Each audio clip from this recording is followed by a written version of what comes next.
believe that I can safely say I've been a student of leadership for most of my life.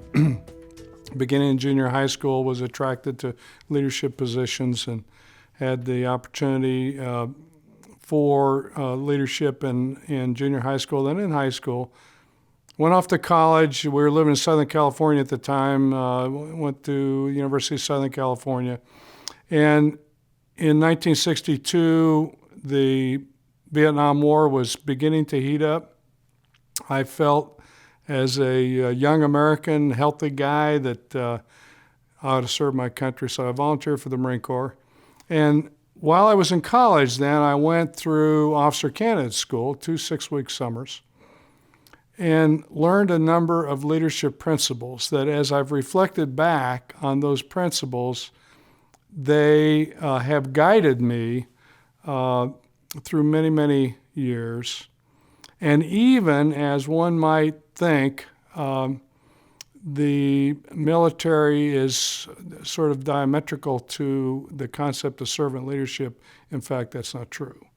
What I learned in the Marine Corps was that the leader puts the welfare of his men or women above his welfare, their needs before your needs.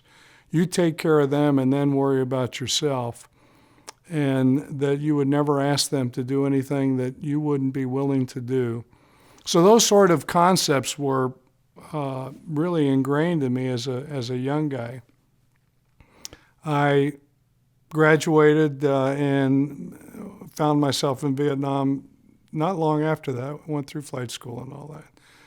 But over the years then, had the opportunity to enjoy some good leaders and some not so good leaders. And early on, I created a little notebook. The notebook, one of these little green books here, the book originally said, if I'm ever in charge, here's what I'll do or won't do.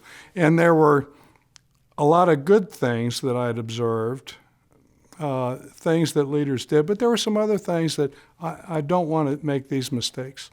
As I got a little more optimistic in my career, I changed it to when I have the opportunity to lead.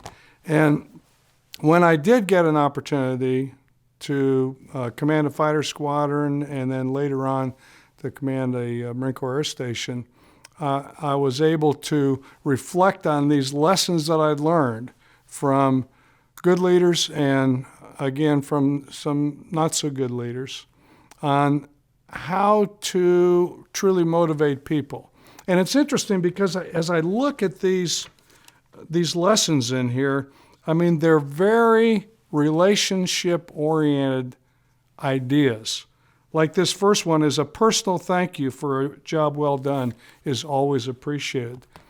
And so I look at this now and think, even back then, what I was learning in military leadership, in Marine Corps leadership, had to do with the importance of treating people with dignity and respect and recognizing their achievements and providing them an opportunity to grow and to be all they could be.